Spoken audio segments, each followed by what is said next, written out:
Hello everyone, and welcome to, well, the very first MMO concept video, if you will. This is the initial story proposal. And what we're going to be doing in this video is going over an initial proposal for the MMO story, for the MMO that we're looking at creating. Zach has put this together, and we have discussed it lightly here at the 3D Buzz headquarters. And we now have some of the students that are students that have been with us for quite some time before this class even came about that had volunteered to help with the construction of the MMO. So they are joining us in this classroom, and currently everybody is muted with the exception of us, just to keep things nice and organized. Now, in this video, Zach will be delivering the proposal in a particular manner, which he's going to discuss in just a moment. And then the next video, that's where we're going to start going through the various iterations. We'll be discussing with students that are with us in the classroom. Also, those of you out there that are in the MMO forum, so also students that aren't always able to make any kind of public class that we may hold. You'll be able to go in there and throw your own suggestions in. And we're going to spend this week pretty much just massaging the story and getting a story that we really like. Before we start talking anything about the game, we need a world that we're happy with. Right. That's important to me. Now, there's probably a lot of people, Zach, out there that are new to our recording style. You know, right now they're looking at a Photoshop. Yeah, they're probably scared. They're looking at the blue screen of death or something. Thinking, you know, what's this? When we do our videos, this is really important to understand. We just try to, you know, make the entire experience casual. We find that for most people, that is a much better, let me go ahead and deselect that for you. That is a much better learning environment, much better experience is what people get out of it. So we're going to continue doing things exactly like that. Let's see. Also, one other thing that I wanted to talk about, because this was mentioned right before we began recording. When we do normal 3D Buzz training videos, one of the things that happens from time to time is that there is a mess up that's big enough that we want to, well, stop the recording and restart it. Yeah, we hardly ever edit our stuff, but we are known to restart every now and then. videos. If it's something major. Yeah. One of the things that here at 3D Buzz we had to agree on when we first discussed doing the MMO class is that since the idea was for it to be as if there was a camera over our shoulders and we're just talking out loud as we're doing everything, so people would learn from what we're doing, but at the same time we're not really teaching, even though there will end up being some teaching in this. I just know how it goes. We could not re-record anything, meaning if we got to a spot and something was just completely messed up, no stopping, re-recording, for the simple fact that that would take what's probably already going to be a 1,000-hour class. I have no idea how long this class will be, but it would just really add to the amount of work that had to be done. So this whole thing is being shot live right now, and if there are any mess-ups or anything, that's just how it goes. And hopefully you all already understand that from the introductory video. That's right. That we'll be putting together. We're just kind of reiterating in case, because I know there's going to be at least one or two folks out there who skip that. That's right. So just so you know, this is a very laid-back environment. We have a little whiteboard where I'll be writing notes live on the fly, at least for the first part of this video, and we're going to do this a lot throughout the series. It's just, you know, when you go into a classroom, you generally have somebody who goes up to a whiteboard and writes up notes, and you should probably be writing them down too.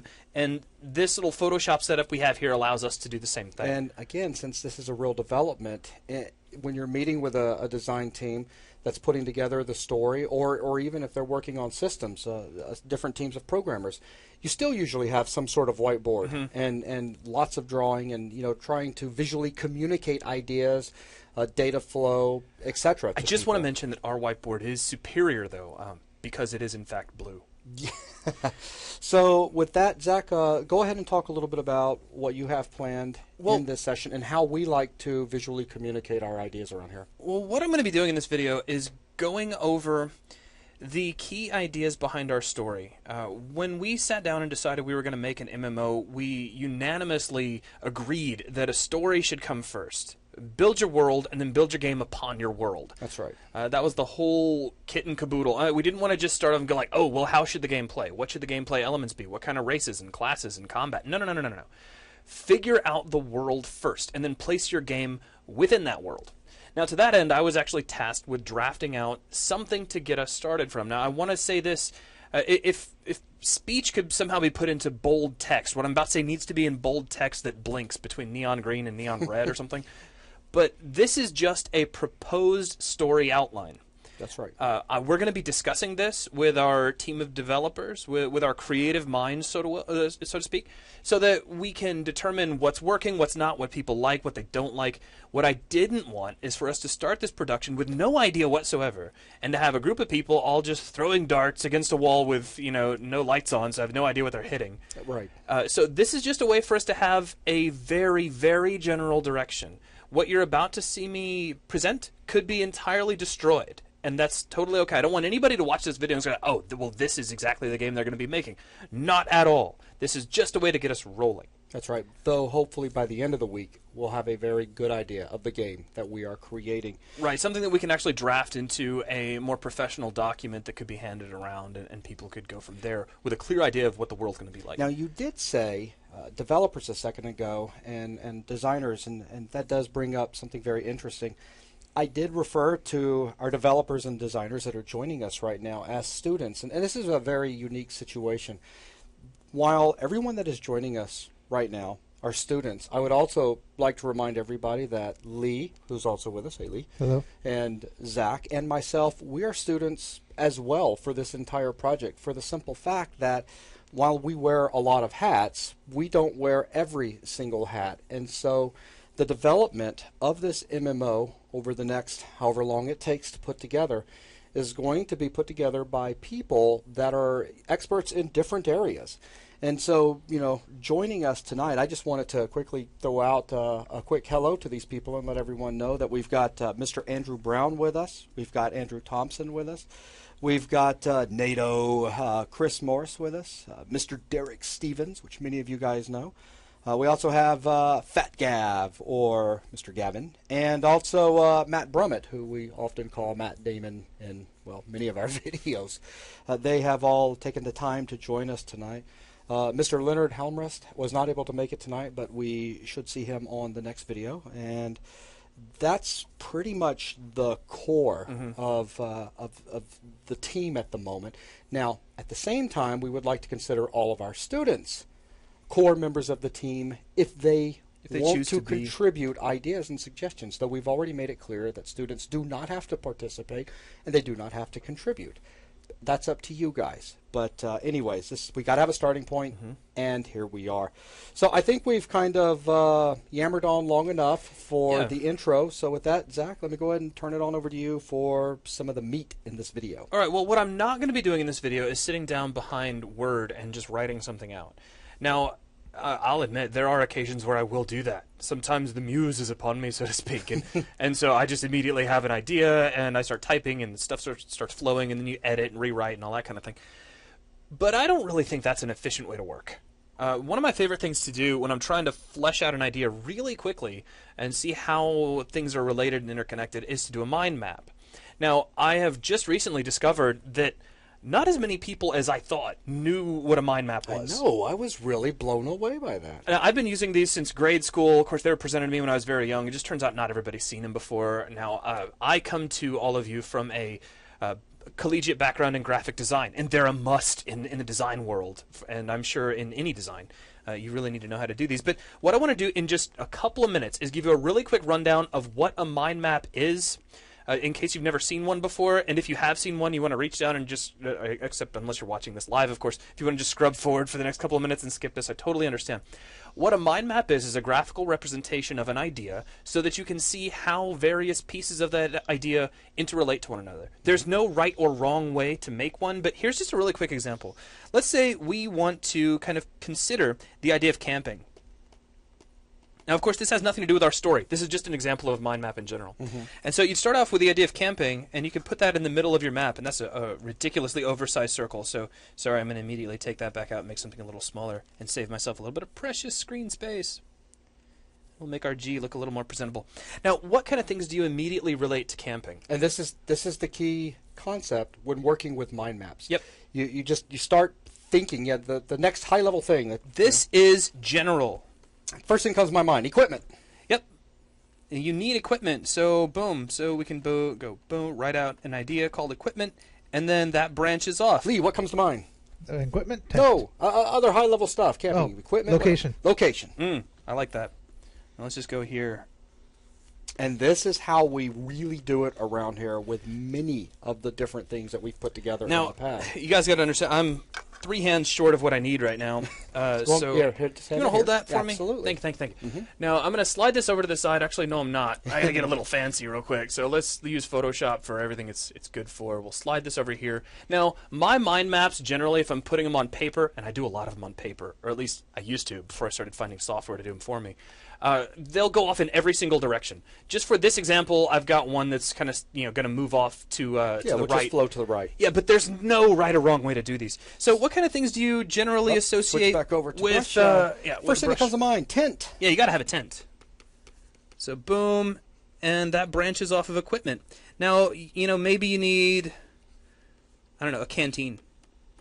I don't know why, but. And you could probably bring that down further, like something you need to sleep in, I or would say, hike in, or exactly. Instead of canteen, it could be what kind of cooking equipment, etc. But yeah, well, and you could do that. You could just turn this into another branch. So cooking equipment could be, like that fork that you put your little hot dogs on, and then. I don't know, some sort of stove-like apparatus. And, of course, there are some people from Britain in the room, so we got to take a kettle with us. So, and you get the idea here. And there's location. Well, do you want to I said we want to go up in the mountains. I was going to say, yeah, it's got to be mountains. Or do we feel like camping on the beach this weekend? Oh, you're killing me. Because that could be really nice. Beach, and then that deserves a smiley. And sometimes you will put icons in your mind map. But this is just a quick mind map of camping. And, of course, you could take this and branch off of it for days if you wanted to, with each and every little thing. Like there could be another branch right off of camping that could be activities. And that could be, that could contain... Whitewater rafting. Rafting. And I'm running out of room, so my writing's going to get terrible. So just bear with me. Hiking. Yep. And you see how this goes. I mean, we're just webbing outward. What is really cool with the software that Zach is about to show you guys is when we're sitting around just trying to come up with ideas or features for a system, we like doing this because it lets us all visually see stuff quickly. So while we might be looking at activities kind of up in the corner, I'm still looking at tent, and I may give Zach some quick idea, or that may give me some inspiration for an idea that I toss out to Zach, and he can just quickly go up to tent and throw something in. Exactly. Is it a dome tent? Is it one of those, like house-style tents? Yeah, who knows? But it's that cool tent out of Harry Potter that had rooms inside. And now mind maps can be used in a lot of different manners. If you get on the internet and you start looking around, you can find some amazing mind maps. There's some software, there's free software out there where, like Java applications, where there are tons of mind maps that have already been done that you can look through, and some of them act as references. So you could have something that's where Zach started here at the center and it says camping, instead it says C#.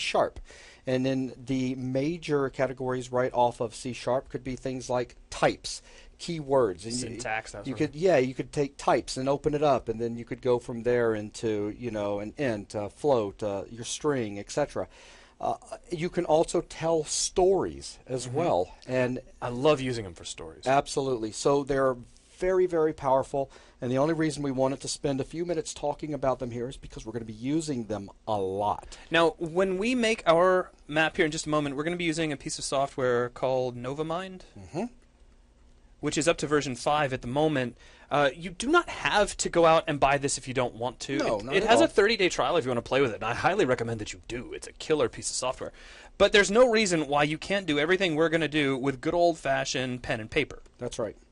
So that's like the cheapest version of NovaMind you can possibly get. And I've done so many mind maps on pen and paper, it's just ridiculous, and I highly recommend you do the same. Now, if you happen to have an iPhone or an iPad, there's a bunch of different mind map applications. But here's the one I'm going to pimp. Yep. Which is the one I pimped to Zach some time back. Yep. It's absolutely amazing. iThoughts. I'm totally addicted to it. It does really nice mind maps right in the palm of your hand if you're using your iPhone or iPad. And then it reads NovaMind files natively, so you can really work very nicely in between the two. Right. So with that being the case, let's go ahead and switch over now. Let's see here. So, there's NovaMind. So this is what you get, basically, when you first start NovaMind. And let's see, Zach is now working the whiteboard. Yeah, I'm going to put the whiteboard away, and I'm going to scoot up here. I guess I can... No, actually, I brought my little stand thingy. I just got to... Oh, yeah, right here. Look at that. All right. So if you guys hear all kinds of shuffling and everything, just keep in mind this is kind of an organic process. Now, this is NovaMind. I'm not really here to teach you NovaMind. If you want to get it, I will try to at least call out hotkeys that I'm using. Yeah, just to help you out. But this is not a NovaMind VTM. Right. So keep that in mind. Also, I just want to say real quick that NovaMind has, as Zach said, a 30-day trial. But also, if you get just the cheap version, which should pretty much handle everything you want to do, it's like $49 US dollars. And I realize it's expensive for some folks, but yes, really, for sure.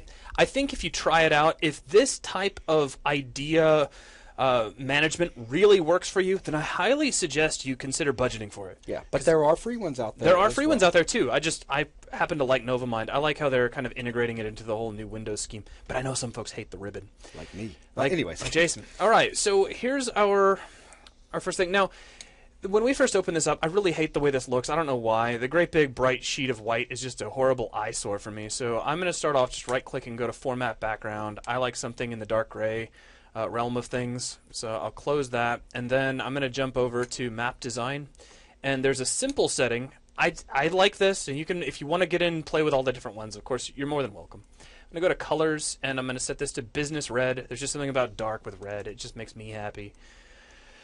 All right, so now, where do we begin? And that's one of the biggest questions that is going to plague you when you start creating a mind map like this, and I'm going to just stress to you, there is no right or wrong answer for where you begin, because you can always just jot down whatever's in your mind right now, and if you need to step back and kind of go toward a more beginning or more general area, do it.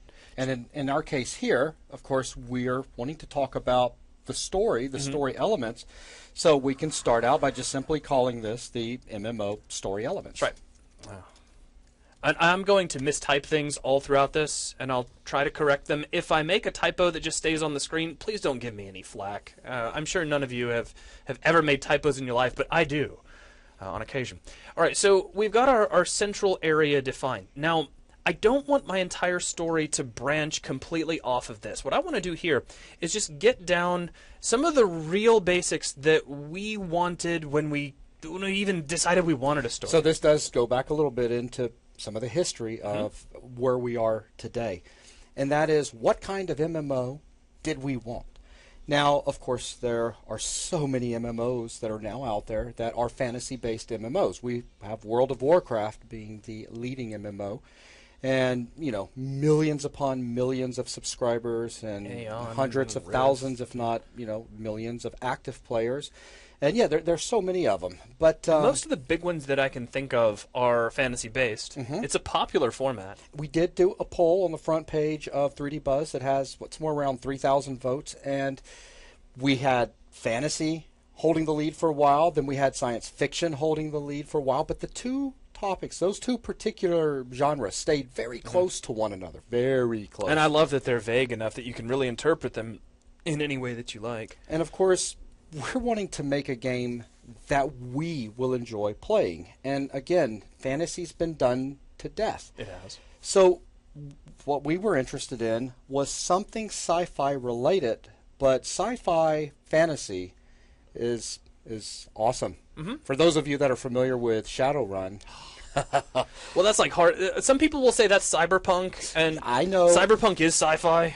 As far as I'm concerned, that gets into a whole new realm of arguments. With and we're not here to argue that sort of thing, right? You know, a lot of you will probably, when I say science fiction, you probably immediately think of spaceships. I think Orson Scott Card, in one of his forewords in the Ender's Game series, said it best. Fantasy is forests and trees, and science fiction is rivets. There you go. And if you can keep that straight, everything just kind of follows. But what we decided was that we couldn't decide. We couldn't decide if we wanted to go hardcore science fiction or hardcore fantasy. And so what we decided is to try a hybrid. I mean, why not? So let's just start there. Now, what I'm going to do here in NovaMind is hit the insert key, and that's just going to fire off a subtopic, as you see here. So let's just start off by saying science fiction, and we'll press enter. And then I'm going to press enter again. That'll make another subtopic, and this will be fantasy. Now, these are huge, vast generalizations. You guys have to know that going in. Now, I'm going to graft fantasy back over here on the other side. So we have fantasy on one side, we have science fiction on the other. Yeah, so for the people who play this out there, we're trying to completely separate the idea. So if you're into fantasy, well, what kind of things are we going to deal with in fantasy? Sci-fi, That's right. Same thing. That's right. And I'm not really even talking about story Not here yet. specifically. Just what elements are important in either one of these two genres that we need to keep in mind as we draft out the primary points of our story. And this is where I like to tell people that you don't have to think too hard about what you do in a mind map. Start off as generally as you can think of and just start throwing ideas out there, because those ideas will keep you on track and help you start to focus things down. So let's start over here in the realm of science fiction. What are some things... Oh, excuse me, wrong button. What sort of things are just inherently sci-fi? I'm going to hit insert and bring on a branching subtopic off of science fiction, and we have things like robots. I mean, that's the first thing that always comes to mind for me. Just robots and machines, really. Lasers. Okay. Come on, robots and lasers are sci-fi. Well, okay, you're actually missing something. Let me put my lasers back in there. So let's drop that in. We still need spaceships. And with spaceships, I can't type today. We'll also have stations. So spaceships and stations. Right there, I think you pretty much have sci-fi. It's like, I mean, if you really had to boil it down, think Star Trek, Star Wars, Battlestar Galactica. They pretty much have all those things. Okay. Except for maybe not so much lasers. I would put spaceships and stations on, me personally, on two different... what do you think, Lee? I'd say two different levels. Yeah. Oh, Lord. Well, I'm just really thinking objects in space that people can be on, but sure. Could be robots. It could be. It could be. So break that. I actually have a reason for doing that. Uh-oh. Are we messing up your... You're kind of messing with my chi flow, but you know what? That's okay. I can cope. Space stations. We get to do this all live. Exactly. I like to think of colonies and other planets. Okay. Planties. Terraforming, that sort of thing. Another big sci-fi thing that I know it may not exactly relate to traditional sci-fi as the way you think of it, but I know it's related to a lot of sci-fi stories, and I know it's something that we talked about incorporating early on, so I'm just going to jot it down, is a virtual reality kind of world. And I'm not even thinking like Johnny Mnemonic or William Gibson kind of thing, or even so much as The Matrix, though that's very close. I like things, go watch Caprica. And how they pictured that kind of alternate world that you really do kind of put your whole mind into and you experience. I love that kind of thing. And I think you could really have a lot of fun with that in a gaming environment. So I'll go ahead and just jot that down as something we'd like to incorporate. And then just other random things, force fields. Because how do you travel through space without a force field, really? And I know these all look really random, and we could just sit here and go on and on and on with them for hours, probably, if we wanted to. But just start here and just make a list like this. If it starts helping you think of what kind of things do I really want to see, then go on from there. What about cyborg implants? That sounds cool. Nanotechnology. Nanotechnology, which is the infinite word for stuff we just don't care to explain. Oh, we'll explain it all right. Oh, we're going to have some nanotechnology. Of course. I'm just saying. Of course. I can pull the CEO card for that one. Absolutely. Absolutely. So, okay, now these are just some ideas, things that we know we want to incorporate, but let's spend a little bit of time and pay attention to the fantasy world as well. So what ideas, are just inherently attached to the fantasy world? Well, we've got things like swords. First thing that comes to mind to me is dragons. Dragons. Actually, I'm gonna kind of generalize that to mythical creatures. Okay. Because then you could have your the same hippogriffs for and swords Pegasus too. Weapons, but yeah, but the sword is just okay. The symbol of fantasy. Yeah, Okay. you picture the knight with that big sword, and that's because everybody's got weapons. And they use swords these days. I picture the mage with magic. Yep, absolutely. And magic's going to be a big one. So let's say magical spells. We have things like, I do realize we should be going into bows and arrows and that sort of thing, and so we can just throw that in. There's really not a lot of balance here, and I don't want you to think there needs to be. just have fun with it. Just start writing down everything you can think of. That's basically what the idea of the mind map is just ideas, because we can go back in and easily restructure, subcategorize, etc. Creature mounts, people riding on creatures as opposed to, you know, motorcycles or hovering bikes or hang gliders or anything like that. I mean, they have an animal that they ride around on that does something cool. What other things can we think of that are just, let's see, knights in armor. You know, that's horrible for me to say beer. I was thinking dungeons. Beer. Dungeons. I don't care. There's no wrong answers. Get them all out. Everything you can think of. Let's see. What are we? Let's just throw it out there. Primitive. You know? Okay. It's not high tech. It's not all bright and shiny. Sure. It's, you know, like maybe a thatch roof, that kind of thing, you know? That sort of primitive world. But here, okay, now we've got a pretty good balance here in terms of just how much stuff we've listed. And if the stuff you put down doesn't seem to make sense at the moment, I do recommend that you try to at least visually balance as much as you can within reason. Because when you do something like this, unless you're working completely in a vacuum, which I don't recommend, you're going to have to present this idea to somebody. And people respond to much more subtle things than we think they do. And if you're trying to show an idea to someone and there's visual imbalance, if people see a lot of ideas for science fiction and just a few ideas for fantasy, they will immediately respond to that. So try your best to keep your ideas visually balanced within reason, as best you can. I'm not saying kill yourself to make sure you have the exact same number of things. You know, if your OCD kind of kicks in, you're like, oh, well, I have 32 ideas over here. I must have 32 ideas on the other side. It's not that bad. All right, so now we've jotted some stuff down that we're looking at making its way into story. Now, from here, the big question is, well, you know, where do you go?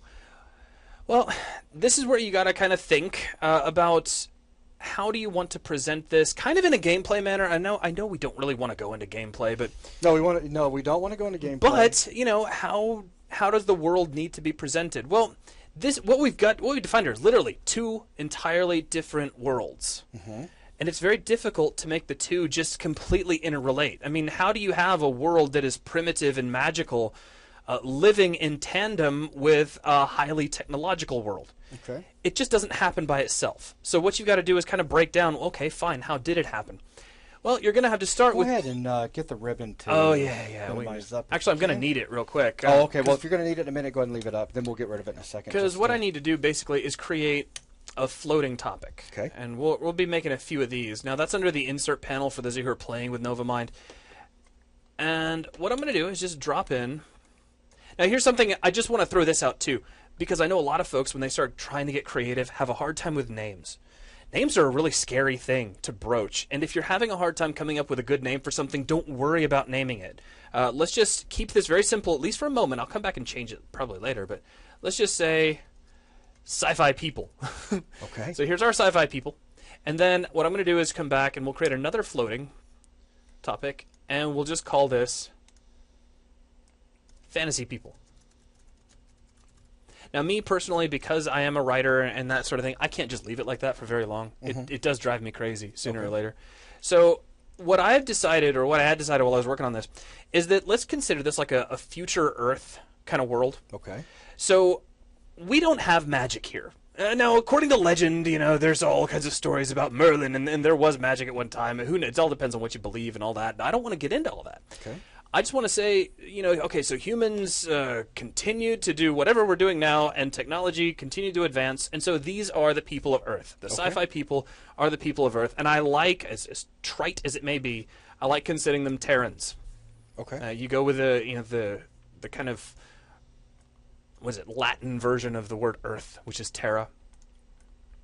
And then I had to totally come up with a name for these folks, so I don't want to just leave them as fantasy people. That's too generic even So for me. where are you envisioning fantasy people? The people out? Actually, I want them to be aliens, Okay. believe it or not. I want this to take place in a whole other world because it gives us a way to ground it, you know? Okay. George Lucas did it best. He came up with all these really weird, outlandish ideas like the Force and Jar Jar Binks and other such horrible things, but he explained it all in the first few seconds of every Star Wars movie by showing some blue text on the screen that said a long time ago in a galaxy far, far away. That's true. Which roughly translates to, I'm going to do whatever I want on the screen and there's nothing you can say about it. And that's exactly what we're going to do here. We're just going to say there's another planet that's so far away we can't even imagine it, and on it are these fantasy people who I'm just going to call the Elethians. And I don't care if you like that name or don't like that name. All that kind of stuff can change later.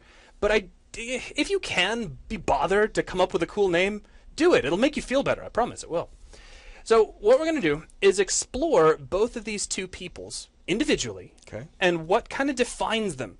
These two people didn't grow up together. They haven't coexisted for very long. I don't want them to, I don't want our story for the game to be in such a way where, oh, well, they've always lived together in relative peace and harmony. No.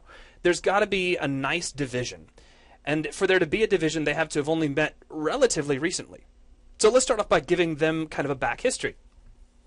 So I'm going to start off with the Terrans. Now, you guys have to understand, I have some notes to kind of keep my brain in check.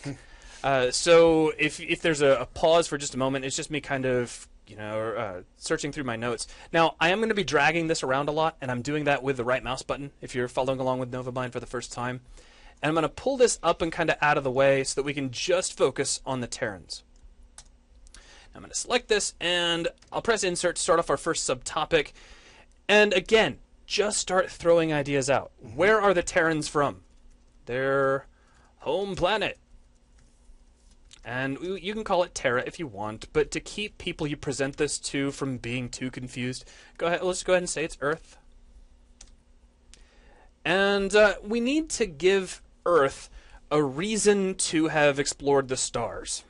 Now, I'm one of those folks I've read enough science fiction to truly believe that mankind will never be able to do anything in terms of getting outside of its own atmosphere until we can at least get together under a single government.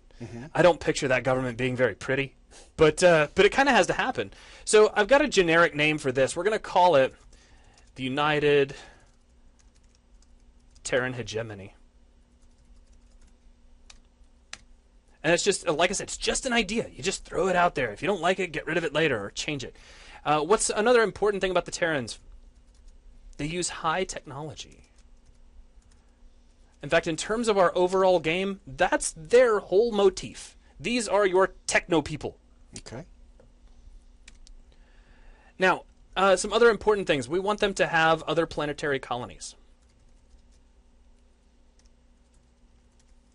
So while with their origins, they come from Earth. Right. As of now, they're just... There's other places, and this is kind of hybridizing what we're accomplishing in a way. Because we're writing a story, but we're also keeping in mind that we're making a game. And I don't want our game to only take place on these two planets. Right, for sure. So the only way I can conceive of us having other areas to explore is to have some other planets. Okay. The only way to do that is to have some colonies. So there you go. It just kind of follows. All right. Now, there's another aspect that's going to be really important to driving forward the story in the midst of an energy crisis.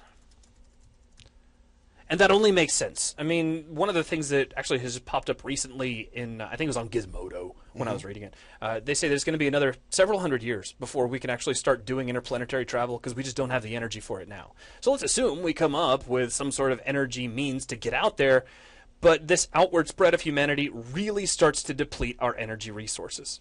It's a little bit on the contrived side. I know that's been out there a lot. I mean, Avatar, real quick, easy example. But it's also very common and believable because it relates to the human condition right now. We're already in what could be called an energy crisis, and already, having a hard time dealing with what we're doing to the planet and getting what we need out of Mother Earth, so to speak. So these are just some critical ideas that drive the Terrans forward. Okay.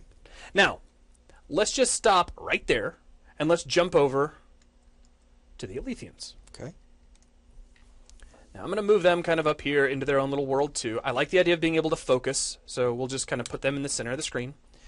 Now, if I hit my insert key here in NovaMind, we're still kind of branching off to the right. Now, just for the purposes of design, I'm going to go ahead and send them off in the other direction. I don't care whether you agree with that or not. It just makes me feel good. So I'm going to click on, let's just put our first topic in here, just so I have something. And I guess the most obvious thing to put in about the Alethians, can you guess what it would be? They use magic. Because these are our magic people. So I'm going to select this, and let's come over to Map Design, and, it's under Format. And let's click on the opposite side quadrant.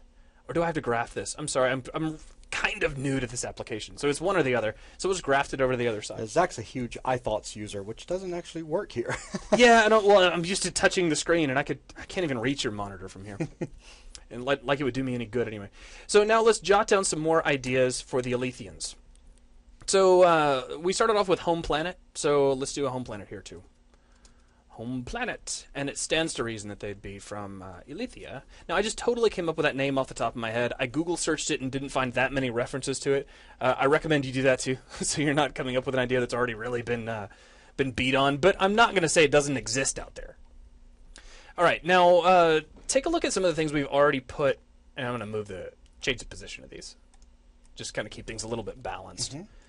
So, just for a moment, let me bring this a little bit closer so we can kind of jump in between the two. So we've got our home planet. Now, we defined some sort of form of government over here. Let's do the same thing for these guys. I would like there to be a little bit of common ground. I think it's a cool idea to see that there's a little bit of some shared commonality, whatever, that these two are, experienced with each other to kind of help drive the fact that they are in conflict, but they're really not all that different when you really break it down. So let's give these guys some form of government as well. And what I decided to call these guys is they're governed by the mage lords of the Citadel. And I'm not just making that up off the top of my head right now. It took me some time to come up with that. So if you can't think of something like that and you just want to put, some form of government for, your first start, that's fine. That works. I'll be explaining more of that as we go along. Now, some other things, and let me just make sure, we've got our planet, we've got our government, we've got use high technology. I also want these guys to have planetary colonies of their own. So these guys are also going to have planetary colonies. But that's going to be an interesting thing. The reason I do that is because I don't want our game to be unbalanced. So again, I'm having to balance two tasks right now. I'm defining a story, but I'm also trying to keep the game in mind while I work. If the Terrans have a bunch of other planets to explore, it only stands to reason the Alethians should have a few too. But we're going to have to make that make sense in the story because I don't want the Alethians to have spaceships. We'll get to that. It's just one of those things you'll have to kind of be aware of. Now, a couple of other things. Now, this will... Oh, didn't mean to make another floating topic. I just clicked on the wrong thing. This will probably unbalance things by just a little bit, but again, I don't want you to focus too hard on the balance. If you have an idea, go ahead and get it out there. Their magical powers come from a crystalline substance. Crystal. We'll just say come from a crystal. And I'm going to give this a name now, and it took me forever to come up with this. Well, okay, not that long. Arcanicite. So this is going to be a crystal substance that permeates the planet itself. So yeah, there's a throwback here that you could say, oh, well, that's just like Avatar. Okay, kinda, sure. But the powers that the Alethians are going to have is going to come directly as a relationship to being near this crystal. Now, these guys have a little bit of a history that they're still dealing with, so to speak. And where the Terrans dealt with an energy crisis, and to get where they are, it only stands to reason. If mankind is united under a single government, you could almost take it for granted that it cost some blood to get to that point. Well, the Alethians have kind of done that as well. They have, in the last few hundred years, they've been through what we're going to call the Mage Wars. And the reason that's going to be important is that I want to be able to have some good and evil on both sides of the fence. I don't want people to get the idea that the Alethians are the good guys and the Terrans are the bad guys. It's really not that way. I don't want people to get that idea right off the bat. I think that's horrible. It's a terrible way to try to balance things out. So, now at this point, if you get these kind of things in place and you're like, okay, well, I've got some really generic ideas down. Where do I go from here? Again, there's no right or wrong answer. Pick on one and just start breaking it apart. What I'm going to do is kind of fully explore a web work for the Terrans. Okay. And then we'll jump back over and we'll go deeper into the lore and what's going on with the Alethians from there. Okay. So, the planet Earth. Let's talk about the planet Earth. I'm going to hit the insert key and make a subtopic here. So, largely populated. Lots of folks, obviously. Actually, we can just leave it right there. And then we can say high tech. Now, I'm stealing this term. It's been out there, but when I write it out, you'll know exactly what it means. Mega cities. We all know what a mega city is, right? We've seen enough sci-fi stuff to know that you get that city sprawl that just kind of goes on forever and looks like Blade Runner, and it's probably grungy and dingy, and nobody's really happy living there, but they do anyway. Now, another really important thing that's going to come up is natural resources.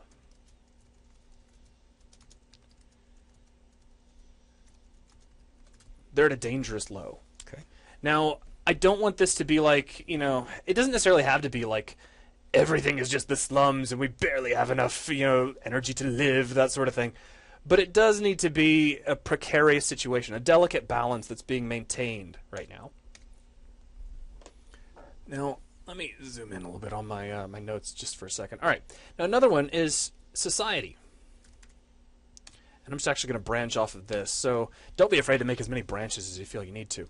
So society, relatively peaceful. At least now. There's the government versus, and we'll just call them terrorist factions. I don't want that to make you think they're the bad guys, though. Actually, let's just say resistance. Government versus resistance. It's just a classic example. Versus the corporations. Yeah, actually, I wouldn't even go there. And this is just in my vision, government and corporations might as well be the same thing. Okay. Because no government is going to be able to withstand the amount of money these corporations have. Okay. So government versus the resistance. And if you wanted to, you could actually say, as I misspell again, love you guys. So government is going to be more or less equals corporations. They pretty much control everything. And we already see that to this day. You get these big companies that have a lot of money to swing, and they put lobbyists in to help drive their means in. So what happens, years and years and years down the road, when the corporations actually have all the money and the government's more or less bankrupt? Mm-hmm. The corporations start making all the rules, and then at what point do you decide, well, who's really running the show? So it's a corporate government. So these are just some of the important things about Earth itself. Now, there are conflicts. I don't want people to think, everything is, like Star Trek, where, we've cured hunger and everybody's all happy and there's no money. But I also don't want everybody to get the idea that, it's in a constant state of war. It's not really like that. Mm-hmm. People are generally unified, but I don't think you'll ever get humans to ever, completely agree to anything. So while the government has more or less dominated humanity, there's still some fighting, infighting going on. And I think that's relatively natural. Probably not as natural as it should be. If it really happened, it'd probably be horrific civil war all the time. But that makes it really hard to define a game. All right. Now let's talk about the United Terran Hegemony. Governing body of the planet Earth and its colonies. And that's a really common idea. I don't think anybody's going to have a problem swallowing that one. Cape, great. Came to power after a series of near cataclysmic wars. So, okay, there has been a really serious struggle to get us to this point. And I think that makes a lot of sense, just in terms of an overall history. It's going to have a zealous, near fanatical following. And it would have to. I mean, you'd have to really be a believer to think that all humanity should be following a single body. Now, how that zealous nature is maintained is its own thing.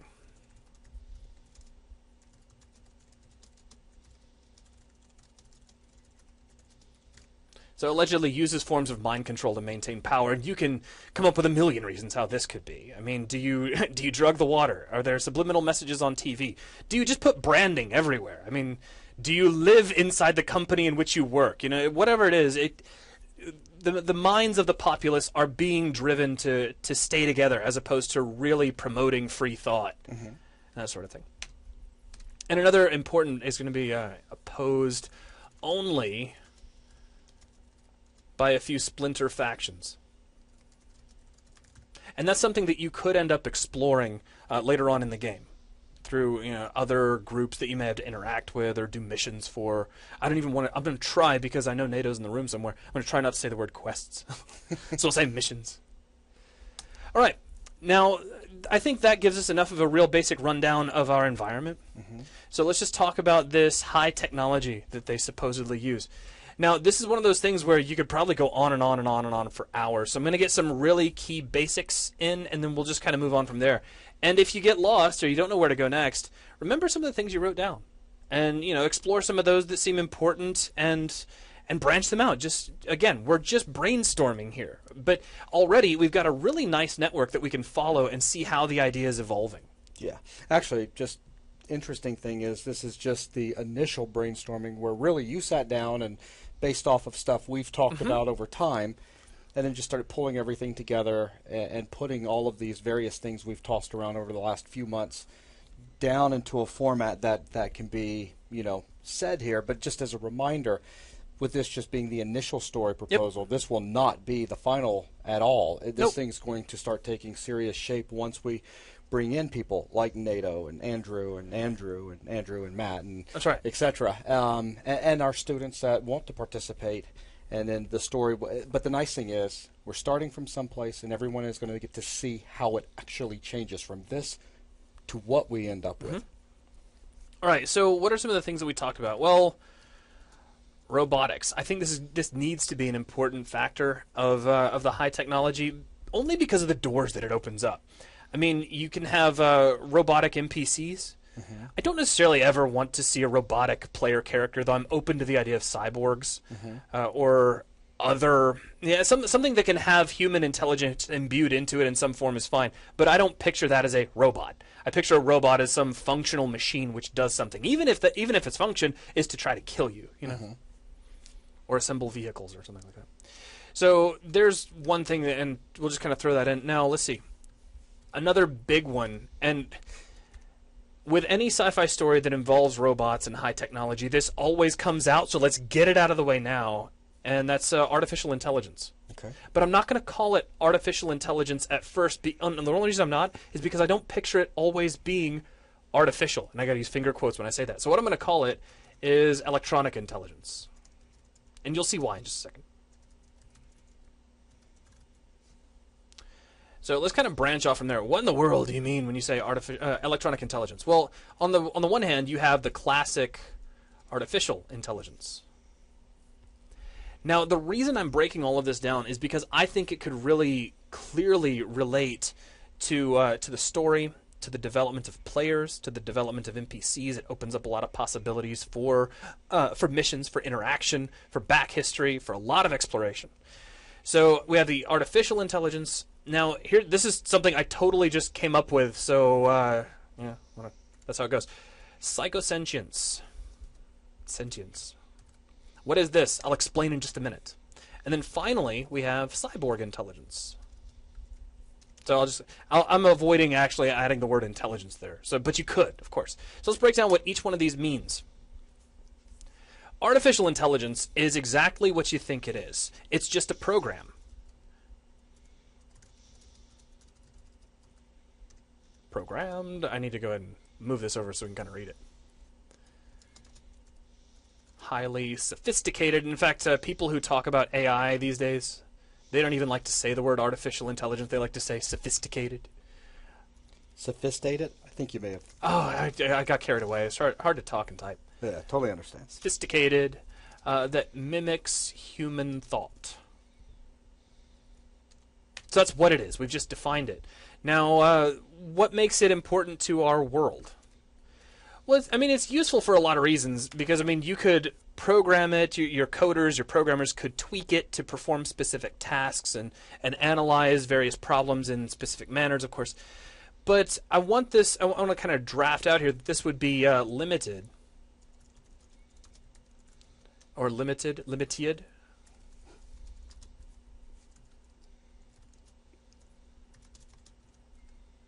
Due to lack of emotional drive.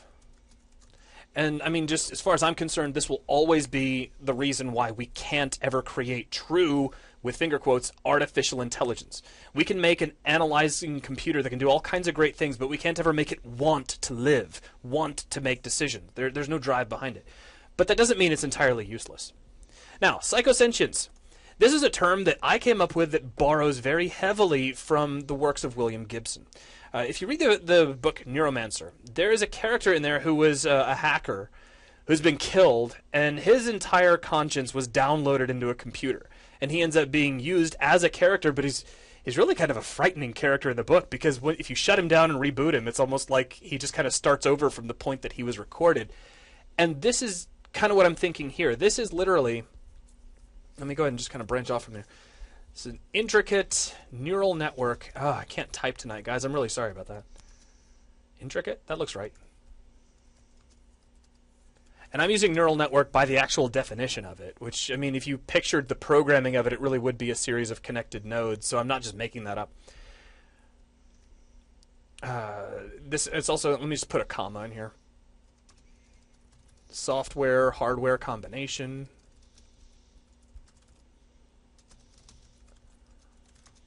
That allows for an entire personality to be downloaded along with all memories and behavior patterns. So it's kind of like making a backup of a human being.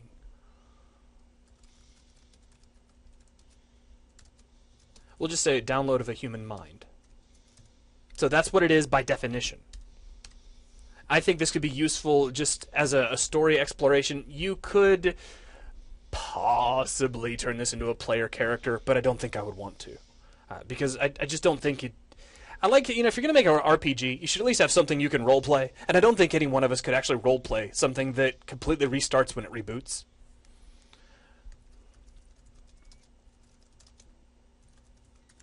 Oh, it'd be interesting. You start off at level 1 every time you start the game over. Exactly. Exactly. You die and the whole thing just starts over. No! And so here's just kind of some things that I want to throw in that are important to the mythos as far as I'm concerned. Limited in learning capacity, just because of the way they work. They can learn, but it's not quite as well, because I still think as a human being you use your emotions to, and your emotions are ever changing, to really interpret the things around you. And as a piece of software at that point, even though you have all of those human experiences kind of coalesced into code, it's hard to really keep things in check. So another aspect of this, so limited in learning capacity and can become unstable over time. And I really like that, because you could just have entire mission scenarios or whatnot where these things have started to kind of go berserk, or have scenarios where they have to be put down for any number of reasons. And then finally we have the cyborg. And this is something that I think really could turn into a player character, and folks might really dig this, because by definition, this is just a human brain or body part. So we'll kind of go there, because I mean, I can picture a cyborg to varying degrees. Wet wired into a, into a computer / machine interface. I mean, not quite the Terminator, because I mean, the Terminator was actually a robot covered in human skin. This would be like a human being that has been grafted into a machine. RoboCop would be a great example. RoboCop was a cyborg. Now, these, just like human beings, will have a generally superior learning capacity. I mean, they're humans that are, have a machine body. But they have some weaknesses too. High maintenance cost. You can't just heal, You have to be rebuilt. You have to be repaired. And they're also relatively delicate. And I say relatively because they could be tough as nails, but in the end, there's still a human brain in there. So you can't just jostle it around like you would a really, heavily armored robot. So this is just a quick exploration of electronic intelligence in the world I developed. Now, I understand this may be going a little bit deep. Actually, it's in... we're 53 minutes in with 10 minutes being spent on an intro. This is not deep. This is not deep at all. Very light ideas that have been grounded in an idea we've been talking about around here. What I want to recommend to people is when you're making these mind maps, if something inspires you and you're like, oh, well, this whole idea of AI, you just suddenly have thoughts, get them out. Yeah. Even if you end up taking like a block like we have here and it gets really, really detailed, get that out of your system, because there's nothing more frustrating than going back going, oh, I had that cool idea. What was that? Go ahead and explore it as far as you can and make this like a recursive process where once you can't think of anything else, go back up a level and branch down from there. Okay, but what I'm going to do now is let's jump down to some of the other things in our list. Now, we have, let's see, in our high technology area, one of the things we mentioned over here was virtual reality. And I didn't really explore that here, but let's go ahead and break it in because, you know, again, we're kind of recursing through this whole thing. So let's jump down. I'm just going to call it virtual reality. I really hate the connotation that comes with the term virtual reality these days because we all think of, you know, the Lawnmower Man and that really kind of cheesy polygonal stuff. But by definition, this is a reality. You will experience it. It has feel. It has look. It has smell. You're in the middle of it like the Matrix. Even the Matrix was a virtual reality. And I don't want to get into the arguments of what is and isn't real, okay? So let's kind of branch out from here. What are some things that are important to this? Well, let's give it kind of a home, an idea. You know, these days we call our virtual reality, and it might as well be virtual reality for the amount of time we spend on it. We call it the internet, but let's give this a name. You watch like Firefly, I think they called it the Cortex. Of course, in the film The Matrix, they called it the Matrix. Let's give ours a name, just or at least temporarily. So we'll say commonly referred to as the system. So obviously the term the system has changed its connotation over time. It's no longer considered the man. The system is just this great big computer network that you can jack into and experience another world. So this is us literally changing the rules of what we're used to in day-to-day life. This is complete sensory immersion. And an augmented reality.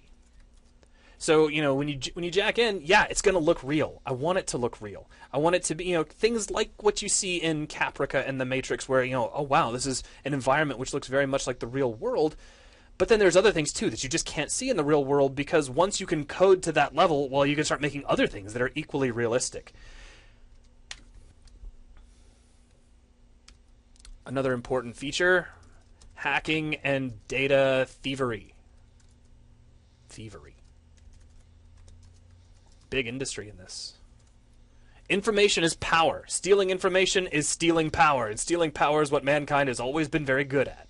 So, now how do you go about hacking? Well, that's something we can explore later. But I can picture it being very, very cool. And then just kind of an addendum to that. You could even branch off from this. In fact, let me do that. I wasn't going to at first, so let me undo, and then I'm just going to branch off from here and just say that virtually all digital information. Let me move over, because I can't type like that. When it's falling off the screen, my ability to type just falls out the window.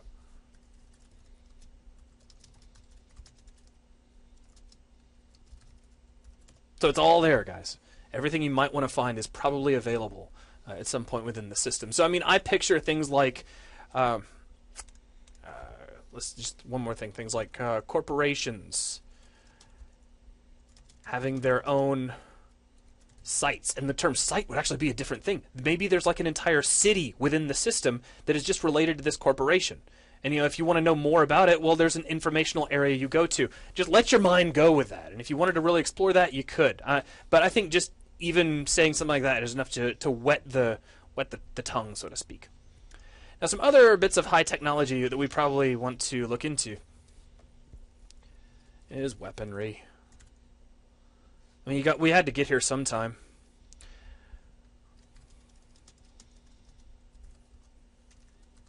Weapons of mass destruction. We're good at this now. We can only imagine we will get better and better and better.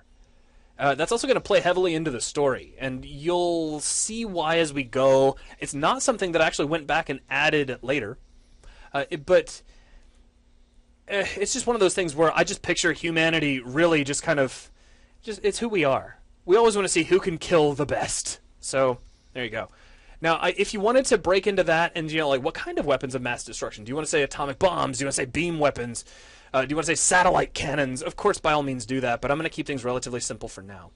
Let's say we have energy weapons. What do I mean when I say energy weapons? Well, this could be all kinds of things. Kinetic weapons, things like 0-point energy, or if you want to be able to, the gravity gun from Half-Life. Do you want to pick something up and throw it at someone? That kind of thing. What else? Well, we could have plasma weapons. What do you mean by that? Well, go watch Star Wars. Your pew-pew weapons. In fact, that may be one of those things, if you're trying to keep people straight with what you mean, just say, pew-pew. Folks will catch on to what you mean. By all means, feel free to have fun with these kind of mind maps. Projectile weapons.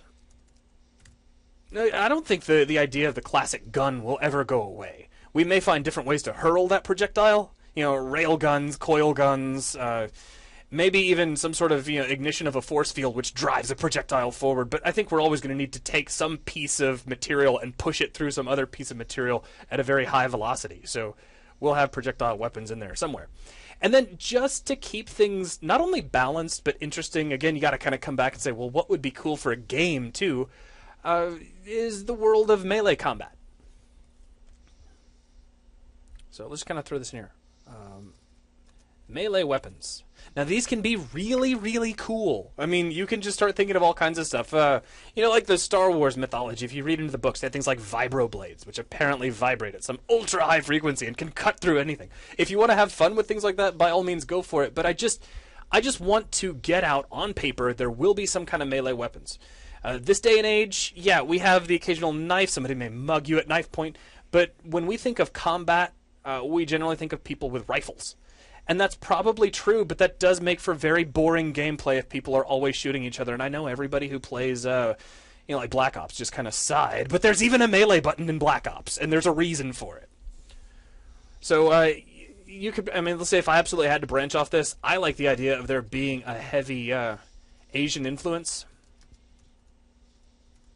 So that we end up with things, like katanas and nunchucks and things like that. Because, I'm sorry, we've seen it in so many other sci-fi stories, but one of the biggest industries on the planet right now is China. I mean, they're getting huge, and it really makes sense where as humanity continued to grow and industry got bigger and bigger, there's going to be a lot of that Asian heritage coming through.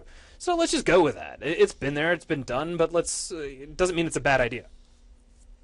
So there's some weapons. Now there's other things too that we need to maybe jump back to. So let's say this is... Just throw one more in there. Please. High tech, just so it's there. Just put nanotechnology down. Oh, yeah, before I forget. Thanks. Nanotechnology. Now, how could this be applied? Oh, man. You could just go on and on and on. Very good. Medicine. Augmentation. This could actually be used as a form of a weapon. You've a cloud of these nanites go into a room and start wiping people out or eroding their armor. There's a gameplay mechanic right there. Mm-hmm. So if by all means, feel free to explore that in one go. But probably, in terms of nanotechnology, and I don't say this in a disrespectful manner, but I know there have been authors out there who kind of groan when you say nanotechnology because it's just kind of a high-tech way of saying magic. And I'm fine with that, really. I think that's great. Mm-hmm. Okay, so the Terrans can't have health potions. There's no reason why they can't have, nanites that go in their body and reconstruct tissue. That's just cool. Sure. It worked in Crisis. Mm-hmm. All right, so we've got nanotechnology. Is there anything else? I don't really want to go into spaceships and space stations right now. Yeah. Lasers have kind of been talked about. Force fields, maybe not so much, but that's okay. I think we've handled most of the key elements in here. So, planetary colonies. Now, actually, before I even move on, right there, we just saw something. Jason just threw out an idea, and we just augmented our little mind map. Please don't be afraid to do that. Now, I'm presenting this in a pretty straightforward manner because we're on a video and because I've already kind of taken some notes, and I want to give you guys some perspective. Please don't think this mind map was actually created this way for the very first time. But if I created it the way it originally was, this video would be 8 hours long. So... or more. So let's just, you got to kind of understand there's a bit of a process sort of behind the scenes, but I'm trying to give you some perspective. So the Terrans have planetary colonies. How on earth did they get there? Because we already know there are no habitable planets we can find within a relative travel distance we could manage in this day and age. So we've got to be able to say that we have some form. We utilize faster than light travel. And Albert Einstein, sorry, this is where we give you the finger. We have to be able to do it because we have to be able to get to places that humankind just can't even imagine right now. This is where we get to our galaxy far, far away, so to speak. We have to be able to jump. And if you'd like to sit down and explore, how does that happen? Does it take place kind of like the Battlestar Galactica jump from one location to another kind of thing? I like that, personally. Do you want it to be more like Star Wars, where you literally get propelled at some tremendous speed, or like Star Trek, where you hit like Warp 9 and go, engage, that sort of thing? But I just want to make sure everybody realizes we have faster-than-light travel. We transport, and this is where I had to get into spaceships, by large carrier vessels. Terraforming. Of course, humans can't just find an area and say, oh, well, this is great, let's just preserve it as it is. We always got to leave our footprint, leave our mark, change things, and destroy stuff. So there's going to be terraforming. Taking a planet that is near habitable and making it habitable. It's just what we do. So terraforming will be an important thing, and you can tie that into so many things with industry and story and what corporations are pushing terraforming and how they're sabotaging each other, and it just opens up so many different opportunities. Now, a good idea here, and it's not something I'm going to do now, but it might not be a bad idea to take a moment if we're really trying to push this to a more finalized area, and you make a list of what colonies the Terrans have, and you could branch out from there. What are the characteristics of that colony? Sure, but again, we're not going that far. Yeah, just as a reminder, at the beginning, we were laying out this initial proposal with the different areas that we are exploring, but we're still keeping these from getting too deep, just so that as we talk with students and some of our other developers, and we just start refining the story, and we see what parts stay, what parts change, what new elements get added at this level, and then from there we begin the iterative process of refining. So now we get to the midst of an energy crisis, which is, this all ties into the Arcanosite crystals, which are giving our Alethians their magical power. Seeking Arcanosite as a new power source. And I mean, there is the pivotal part of how these two peoples ended up crashing into one another. And that's pretty much it. That is a breakdown of our Terran side of the map. So we can take this and we can just kind of slide it over here. And this really kind of defines our sci-fi people, so to speak. And you could, of course, take this and branch off it in all kinds of different loosely, directions. and again, not highly detailed. I mean, some of you out there may be viewing this as, whoa, that's a lot of stuff. I don't even think I've scratched the surface of the tip of the iceberg. Right. So now we get to move over to our fantasy people, the Alethians. And I hate to do this on video, guys, but I absolutely have to get something to drink. No, that's because I've been yakking now for like an hour. All right. So let's talk about these guys. Now, again, I like there to be some sort of visual balance as best I can, but I don't want that to be a critical factor. Let's just kind of start from the top and work our way down. Let's talk about the home planet of Alethea, because that's the first thing on our list. So the way I picture Alethea is, it's almost like stepping into a slightly more magical version of Middle Earth. It's very, very pretty. I want it to feel civilized, not necessarily high tech. I don't want people to start relating civilization and technology. The two are not related. The Romans had a high form of society with, the Senate and who was controlling what parts of the country, and there was a lot of politics. That's high society, but it's in no way technological by today's standards. They did have aqueducts, though. So let's say we have, I'm trying to find my place in my notes real quick. The people are highly civilized, but limited technology. And I mean really limited. Why? Because they don't need it. These people have had magic their entire existence. And just try to picture yourself. If you could use magic to lift objects, to light fires, to teleport yourself from one place to another, to fly, how much easier would your life be, and how many stupid gadgets that you use on a day-to-day basis could you just completely do away with? And the answer is many and more. So they're not very technological, mostly because they don't have to be. But they do have some things that you might expect in a fantasy world. They have things like steel armor, primitive weapons. And I don't want you to look down your nose at primitive weapons. I'm talking swords and pole arms and bows and arrows and axes and things. But I also want to kind of branch off of this and just say these have been imbued with magic as well. Why is that important? Well, think about it. If you get a knight in shining armor with the killer sword you've ever seen in your life, and he marches out on the battlefield, but across the way is a sniper with a really cool rifle that can hit a target from 600 meters, who's going to win? The sniper, every single time. But this is where our magic element can come in. I mean, you could have magical armor, which protects them from that sort of thing to a limited degree. Makes them a lot harder to kill. So, even though their weapons are primitive, their armor is primitive, their magic is going to give them an edge. So let's kind of go on from here. What else? Well, they're going to have a planet that is dominated by a feudal system. So, feudal system, but they're going to pay a kind of a global homage to the mage lords.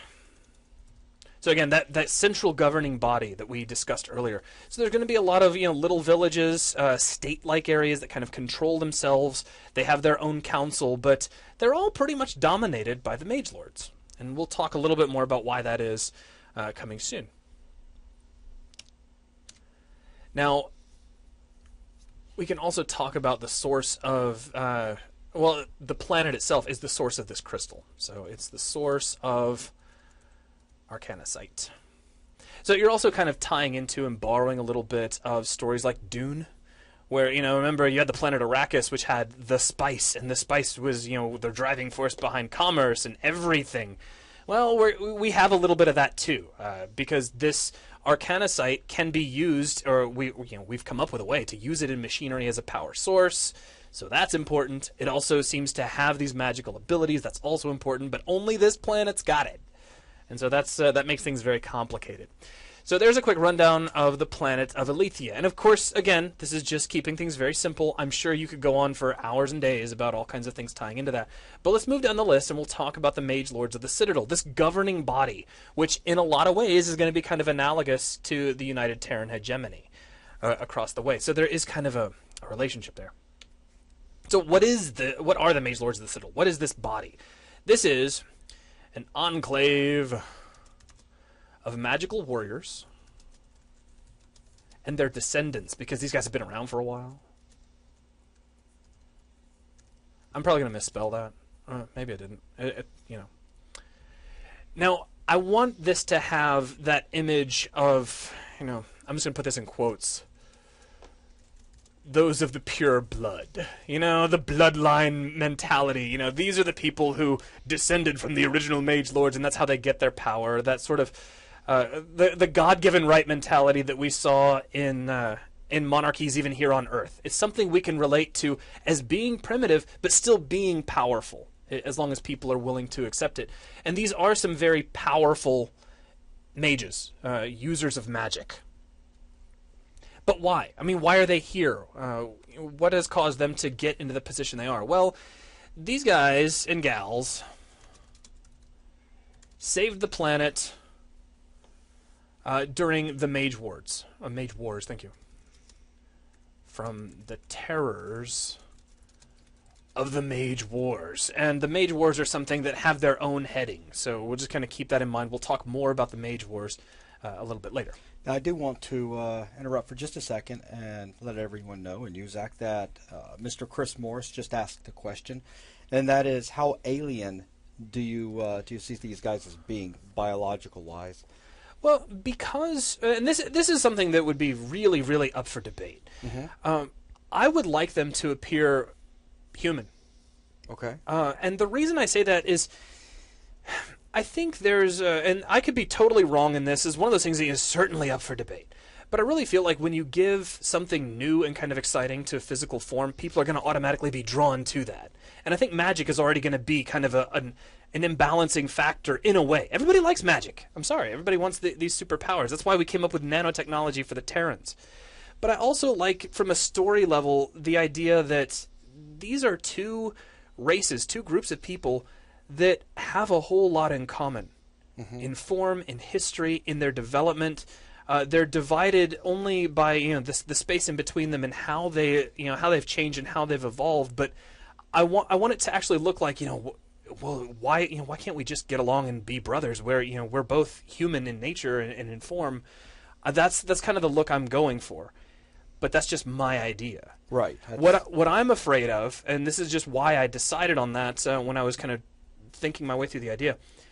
You give people a choice between humans and elves. What are most people going to choose? Well, that's really hard to say. I know. I mean, in my head, though, my beliefs, everybody wants to be the long-eared elf. It's just something new. If you give people the choice between humans and the Na'vi, what do you want to be? You want to be the Na'vi because they're new and they're interesting, and it's just that kind of get out there and try something you've never seen before mentality. And so that's why just right now, with the idea that I've got, I would like them to be human. But that's one of those things that everybody has ideas or aspects of their ideas that they're willing to really fight for. And you get out your axe and say, "You shall not pass." But this is not one of them. Right. This is one of those ideas that I just in the original draft I see them as being human, but I could see them being different as well. Okay. So I'm not quite on the fence, but there you go. I think that makes where I stand fairly clear. Okay, so we're here. We just talked about how these folks saved us from the Mage Wars and are now the controlling, governing body. Yes, there's a feudal system in place. Yes, there are little regions that kind of do a limited form of self-government, but they still follow the mandates of the Mage Lords and that sort of thing. So now, another kind of important aspect is that the Mage Lords themselves are feared and worshipped.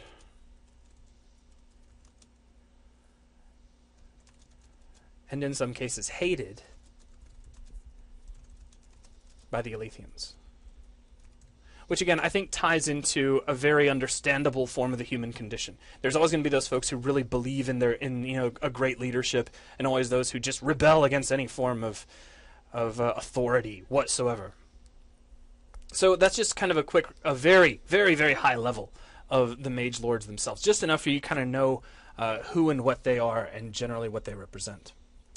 Now, when we talked about the technology branch over here on the Terrans, we kind of went off in a lot of different directions.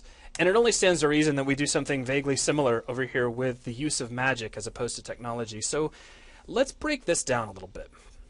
I would like to kind of just delineate this into some different types of powers. And I'm not opening this up to, hey, your definition of this type of power is wrong because in this book by Gary Gygax, blah, blah, blah. This is just the initial idea. So if I make any of you have to grab a vomit bag because I say something about a certain type of power, don't think too hard about it. It's just an initial go at the idea. So we're going to have elemental powers, control over things like fire. Oh, I tried to hit enter. Water. Hit enter twice, by the way, to get that new subtopic. Air, earth, and those are the big ones to me, for the elements. And then, let's see, does this work? No, that's not the one. I'm trying to... No, okay, I'm just going to click back up here. I think there's a hotkey to make a branch from directly above, but I don't remember it off the top of my head. Now, another branch of powers... I'm going to list off as arcane powers.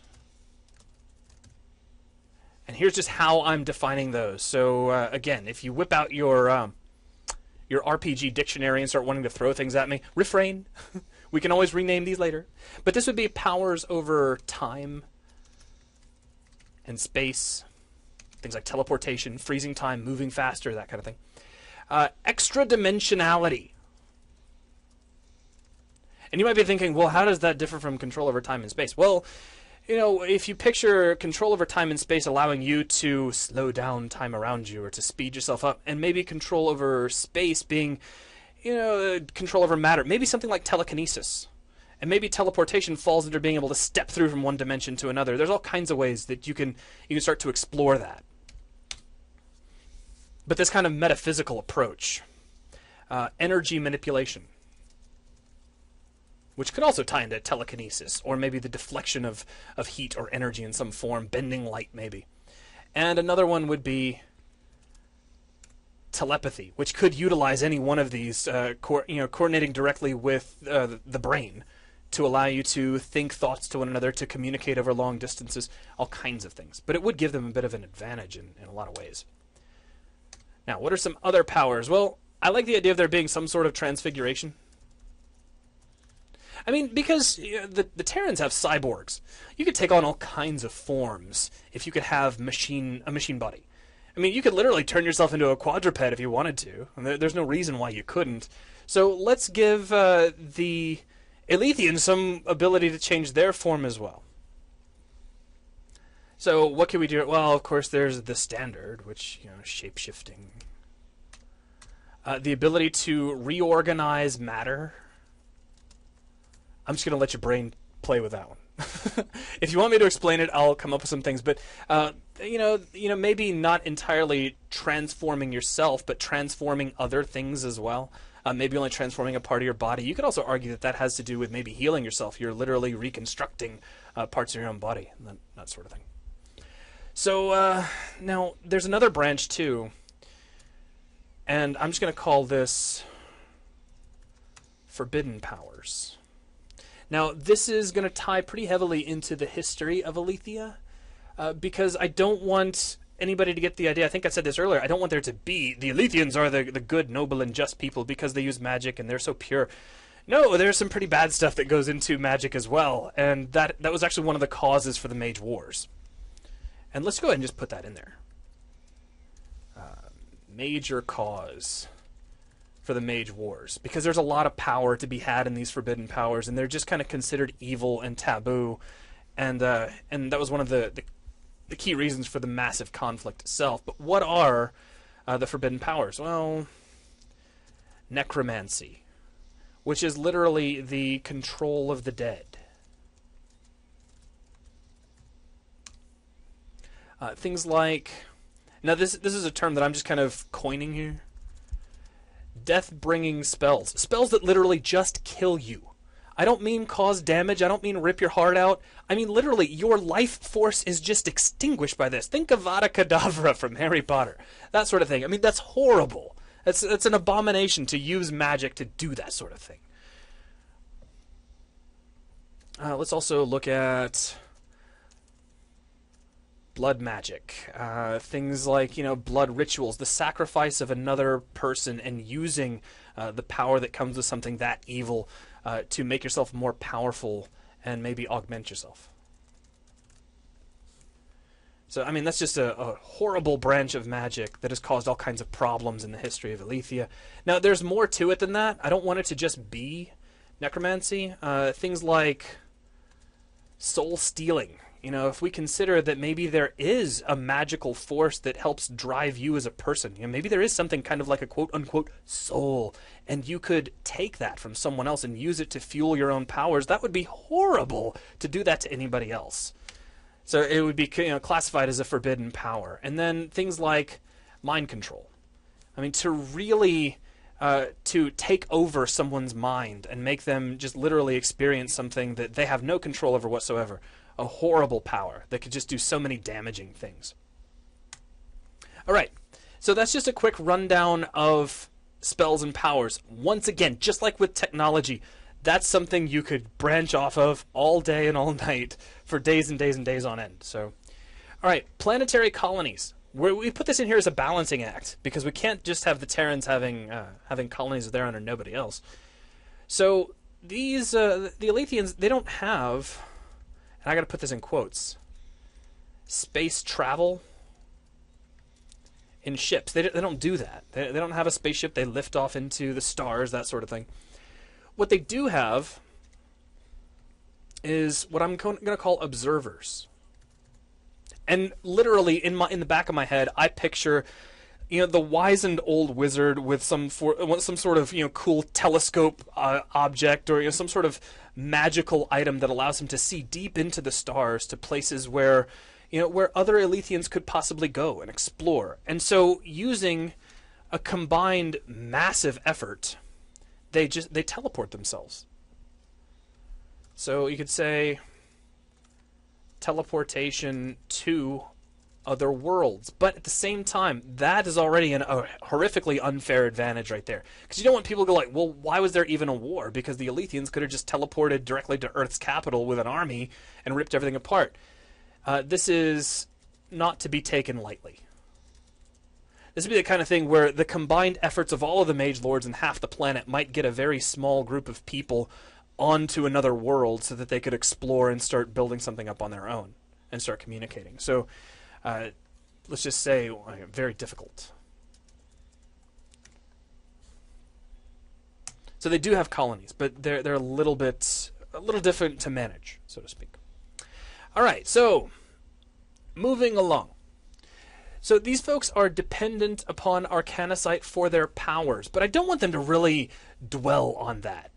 They've grown up and evolved, always being around this Arcanocite. So do they just, oh my goodness, I'm going to lose it I'm going to lose my powers if I don't keep this stuff on me? Not at all. They take the Arcanocite not quite for granted, but it's just always kind of been there for them. But there are some important things to keep in mind. I do want their powers to diminish over generations away from the Arcanocite. And the reason I work this in is that you could, if you really wanted to, turn that, and this kind of ties into, I know I'm going off in a lot of different directions here, but this ties into one of the other reasons why I thought it might be cool to make the Alethians vaguely human. Because if over generations you lose your magical abilities as you're away from Arcanocite, who's to say that millennia ago the Alethians didn't see Earth and send a small party to it, but then lost contact with them, and then those eventually evolved into the humans we know now? You could explore that if you wanted to. But some other important things about this crystal. So, Arcanocite is viewed as a sacred stone, or a sacred material. It's not something where it's just, every bauble and trinket that you see is going to have this stuff on it. You don't just, you don't build toilets out of it, that sort of thing. It's taken pretty seriously. But the wealthy, powerful, and influential people will have hordes of it. Hordes. Thank you. And that's, that also kind of ties into the spice mythos that you might recall from like the Dune series. The very powerful people they always try to keep their own horde of the spice. Same thing. All right, now we need to talk a little bit about the Mage Wars, because those are kind of the reason why the Alethians are in the current state that they're in. Now, what were the Mage Wars? The first thing I would definitely throw in here would be some sort of a definition. I'm going to use the term ancient fairly lightly here because I'm only picturing the Mage Wars happening a few hundred years ago. But, everything's up in the air right now anyway. Between the Mage Lords and the Necromancers, or those who use forbidden magic. It literally was the power of good magic versus evil magic, right out of a story.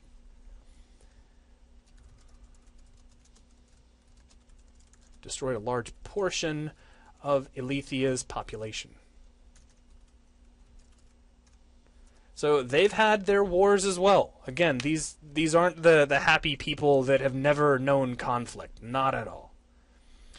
But what the result of this was that this resulted in a small-ish, I'm going to put small-ish, southern region of the planet being marked off as exile territory. So literally, the greatest crime, or the greatest punishment for a crime would be to be exiled to the exiled lands in the south. And that is where the necromancers reside to this day. I mean, while there was conflict, and while it was pretty horrific, I don't want to give the impression that now it's the Mage Lords mercilessly hunting down the necromancers. It's not like that at all. They just banished them from the land. So now they live in the southernmost regions. And we'll just kind of throw in there. Or we call them the Necrolands for sure. You come up with all kinds of cool names later on.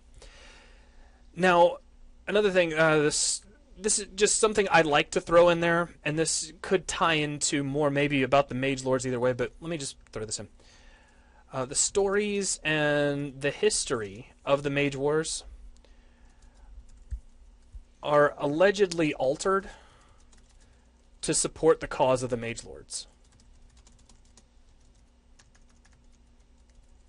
Now, why am I throwing that in there? Because I really don't want anybody to always have the idea that the necromancers are just pure evil, can't be reasoned with, are horrible, and should be killed on sight.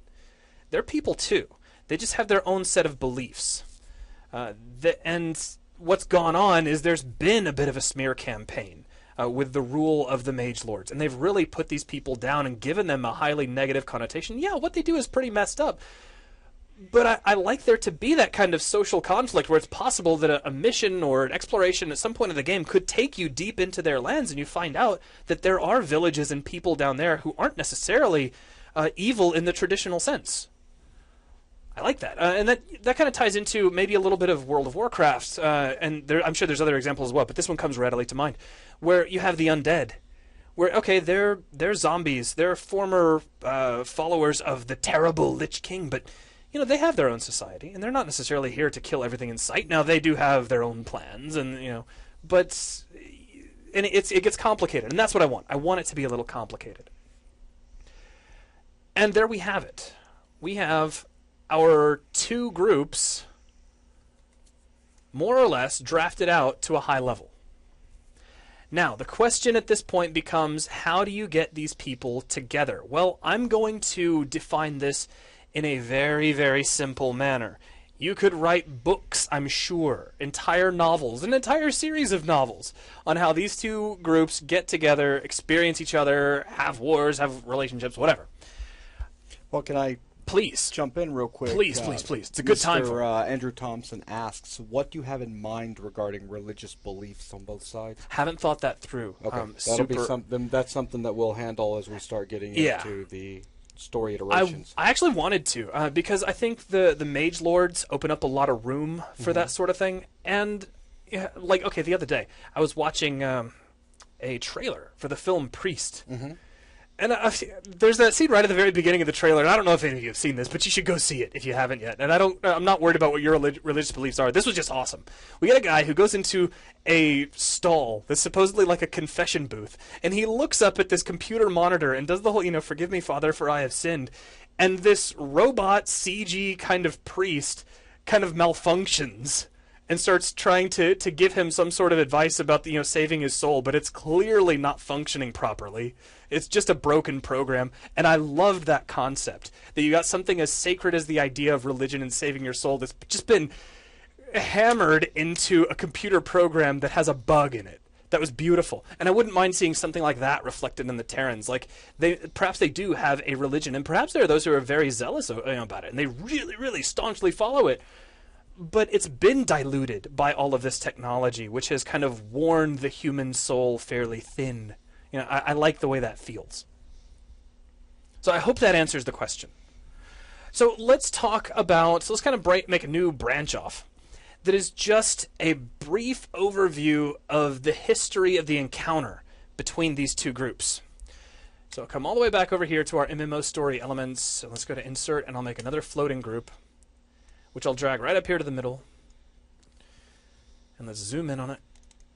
And we'll delete everything out. I'm going to call this the encounter history. And it's right between the two branches. So and it's literally a description of how these guys came together, so I like the visual look of it. But I just want to say right off the bat, this is going to be kept very, very, very simple. Because, again, I think there's enough rich history here where if one wanted to, you could write novels about this whole thing. All right, so let's start simple. The first encounter between the two. Now, we can't have these two groups, because really what we're defining here, if you haven't caught on yet, are factions. When people play this game, they're going to have to choose one side or the other side. That said, it's going to become clear in just a moment, I do not want, and I got this out of my head real early on, I do not want people to think, oh, these are the pure fantasy people and these are the pure technology people, because I don't want to have to force somebody into that kind of decision. I think it's way too hard of a decision to make, and it could lead to a lot of heavy imbalance. But we'll talk about that here in just a minute. So what kind of things are going to be important in the history? Of course, you have to have a first encounter. You have to have a conflict, which I'm just going to refer to as the Great War. I don't want you to think of World War I. Let's just call it the Great War for now. We're going to have the Armistice. And I already had a name for this. Merlon's Armistice. Merlon is actually a character that I've come up with. I don't expect anybody drafting their own mind map to be able to fire that off real quick. But I'll get to it. Again, there's a little bit of editing here. This whole mind map, as we've already said, is just a toehold. Yes, some work was done off screen to keep this from being any longer than it is. And it's already a long video, as you've seen. And then finally, the years after. Now, I'm going to take the Armistice and graft it over to the other side. And that's just grabbing the little red grafting handle and dragging it to the opposite side. So the way this is going to read is right from top to bottom and then left from top to bottom. If you wanted to go clockwise or anything else, I mean, you could. I'm not going to argue readability. I'm just getting some ideas out and getting something that looks, fairly balanced. So let's start with the first encounter. We'll branch out from here, again, by hitting the insert key. And we're going to have a Terran drone discovers an energy signature. I can't write. I almost wrote that out like cigarette. Did you see that? I don't even smoke.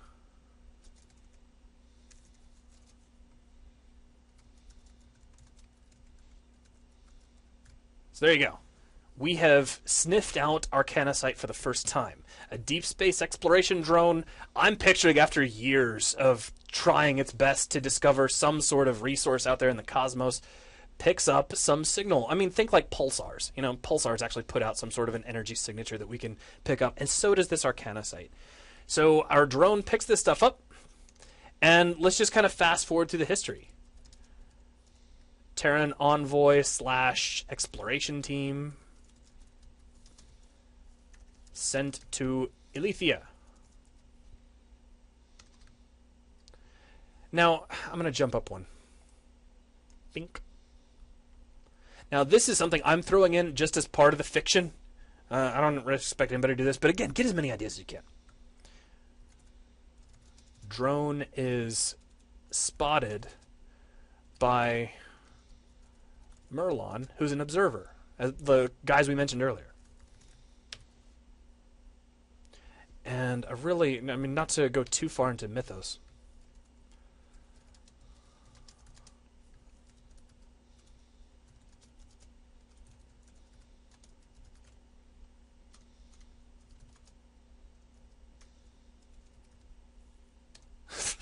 so Merlon's going to warn the Mage Lords of possible danger, but he's going to be ignored. They're going to disregard the potential danger. In fact, Merlon's going to lose a great deal of his position and influence because of kind of going against what the Mage Lords mandated. Now, so our Terran envoy is sent sometime after the drone reports back with its findings, and then of course we're going to have some months of attempted communication.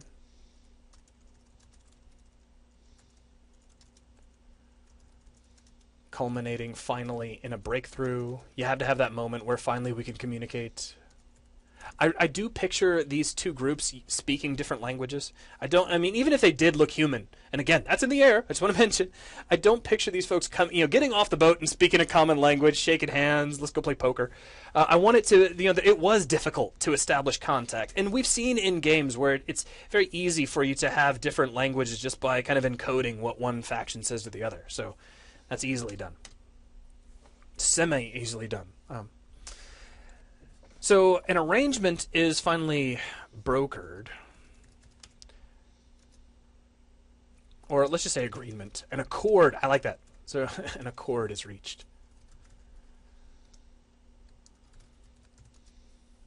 Terrans can mine Arcanicite. That's the whole reason they're here. They're here for the Arcanicite, and maybe we should actually put that in. Terran exploration team sent to Alethea. Terrans know there are Alethians.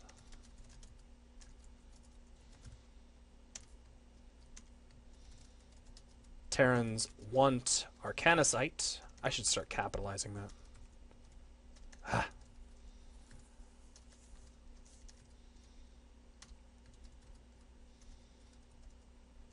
Preferable non-violent solution.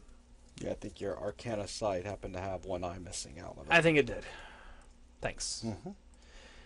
And the reason I put that in is I don't want to give the impression that the Terrans showed up with Marines, guns, bombs, and fighters and just immediately started bombing people to oblivion. It wasn't like that at all. This would have been the first time that humanity discovered another civilization. And I just don't picture us as being the blind conquerors. It's great for sci-fi when somebody's doing it to us, but I just don't picture humans ever being that way. Even when we're greedy. We want to figure out what we can learn from these people, get to know them. It changes a lot of things, right? We're not alone. So Terrans can mine Arcanicite, but of course that can't be simple either. Allowed to get it from, you guess where? The Necrolands. So of course the Mage Lord says, sure, you can get your Arcanicite, but grab it from the southernmost regions, from these people whom we've exiled and don't want to deal with anymore. And this is, of course, going to lead to problems and conflicts.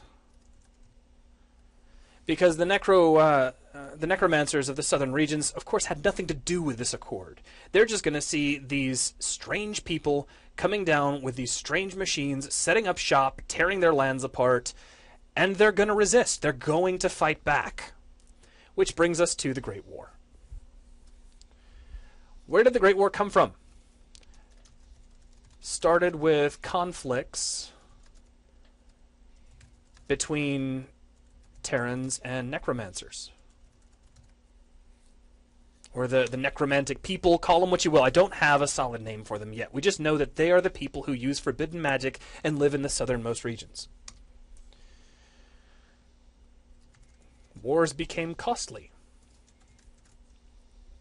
Or at least the skirmishes. Let's try not to use wars because the war hasn't really happened yet. These skirmishes became costly. Led to the Terrans mining Arcanicite in more northern regions. Apparently, the necromancers' lands are pretty horrific, and having to mine from that area just wasn't working out so well. So the humans, even though they made the Terrans, after making this agreement, start to branch out. Let's go to an area where we don't have to fight so hard. And of course, this is a breach of agreement. In fact, let me put that up here.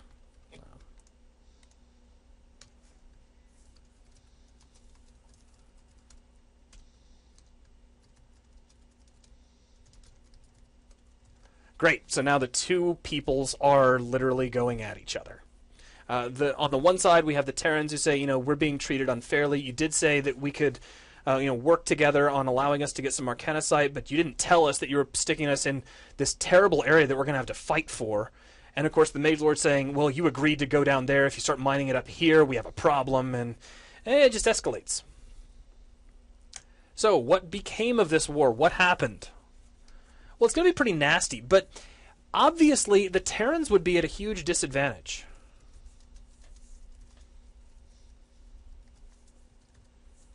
And why would they be at a huge disadvantage? The obvious reason is supply. You can't keep an ongoing battle going when your enemy is literally, it could be millions or billions of light years away.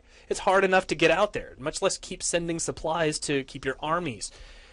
So, how do you deal with that?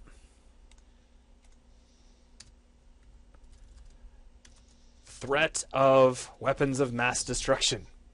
It's real easy to say, if all I need are the minerals on your planet, then keeping you and your planet intact is not necessary, really. I could blow your planet to tiny smithereens and send my drones out to collect what I need from the debris.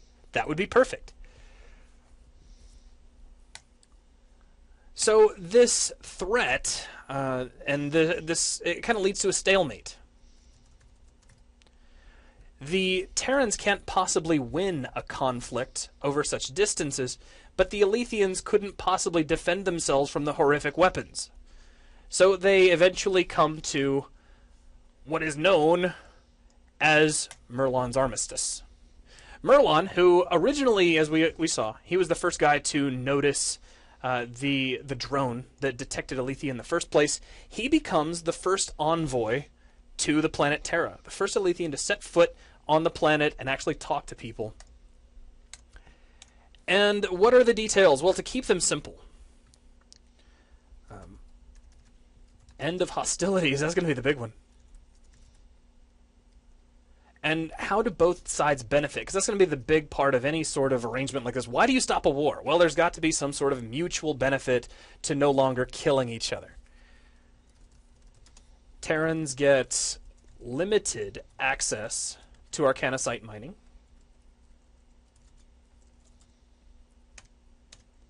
The Alethians are taught some of the Terran technology.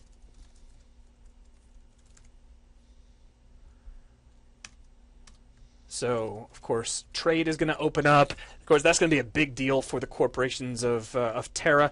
Not to mention, I don't want you to think there's no such thing as commerce in Alethea either. I mean, there's all kinds of ways where you can be like, ooh, robots to clean my house for me. Even with magic, that could be pretty handy. What are some ways that we could take a robot and imbue it with magic to make it do even more things? Cooperation becomes an important factor as these two start talking to each other, but that doesn't mean that everything is all candy and roses. So the armistice is reached. Still considerable tension. And that's easy to imagine. The Alethians are going to see the Terrans as these, usurpers who just came into the planet and started taking what is rightfully theirs, no matter what the government says. You don't like to see how would you like to see somebody come into your city and just start mining, even if the government said it was okay to do it? You'd stand at the gates of their little mining facility. You want to throw rocks in there. You couldn't help it. But so there's a lot of tension. But nevertheless, the two societies have started. Thank you. Intermingle. Yeah, I started to write that. There really is a little bit of lag when I type. It's taking me a second to get used to.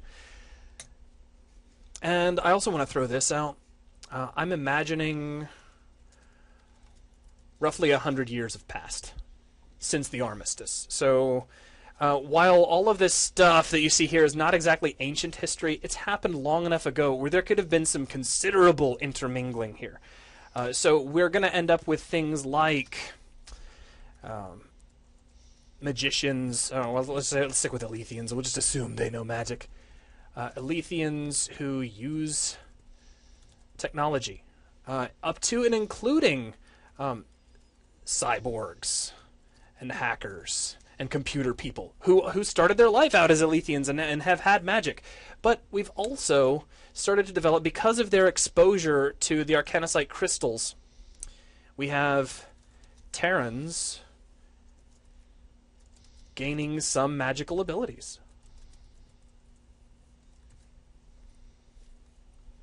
And starting to use that in their daily lives as well. But I still want there to be a clear kind of denotation that the Alethians are your hardcore magic race, and your Terrans are your hardcore technological race. There's a little bit of blending in between the two, so that you can have an Alethian who's familiar with the use of computers, but in terms of, and I know we're not supposed to be getting into gameplay stuff, but in terms of very, very generic gameplay mechanics, the higher-end technological benefits would be reserved for the Terrans. The higher-end magical benefits would be reserved for the Alethians. But again, there's a little bit of graying of the water. Okay. So let me slide some things around here. There's a lot of influence between the two. Let me just kind of jot that down. I think I've got all the major points, but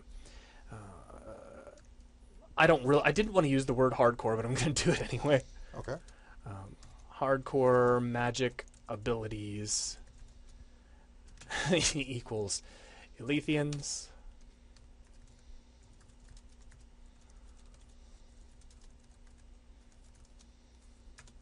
equals Terrans. And that's a rundown of where we stand.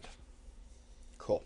That's how we've taken these two very, very different groups and brought them together, and that's the skeletal framework, the very rudimentary skeletal framework for our initial story concept. That's right, and it's a proposal. Yeah, that's all it is. And that's just kind of for old Nelson out there. I mean, it's really just a starting point so that we can then begin altering. We just don't want to get into discussing game and gameplay. Let's get a story in place that we are very pleased with, and then move from there. Right. Now, a couple of things. For those of you watching this and seeing this kind of thing for the first time, please don't think that the creation of this map took place in exactly the same format you see here. It really took me the better part of a day.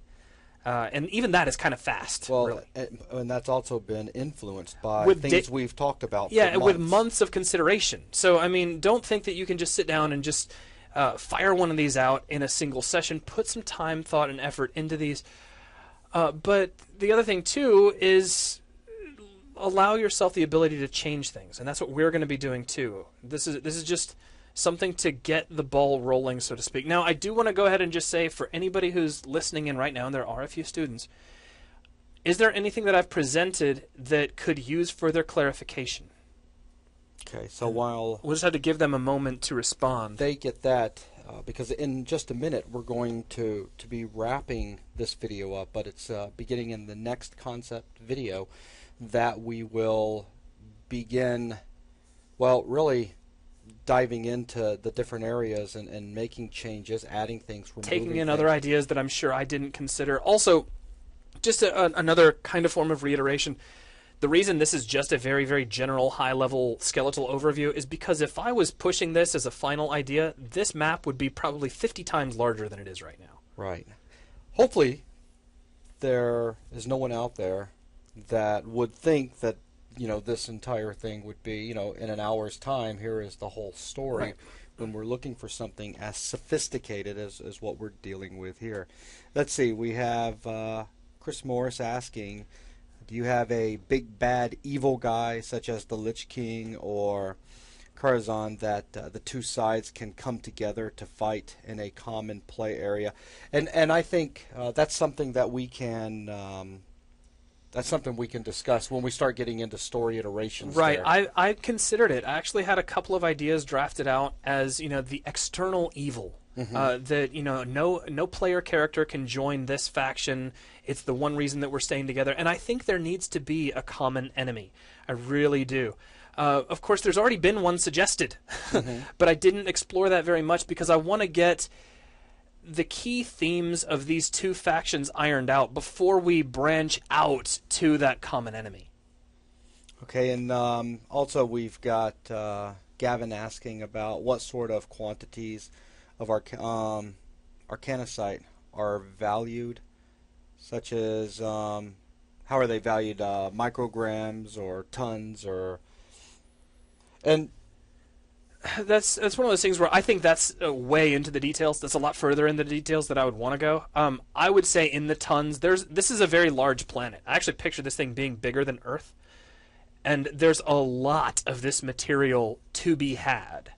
Yeah, I think as far as just But that's really, really fine detail. I think framework-wise, I think you were pretty clear on everything, and really at this point we're going to get ourselves into the iterative process where ideas are going to start coming in, or questions that really lead to other ideas. And I want to be careful with that, as that's the whole idea of the next few videos afterwards as we build this up or completely alter this. So we'll go ahead and wrap the video up here.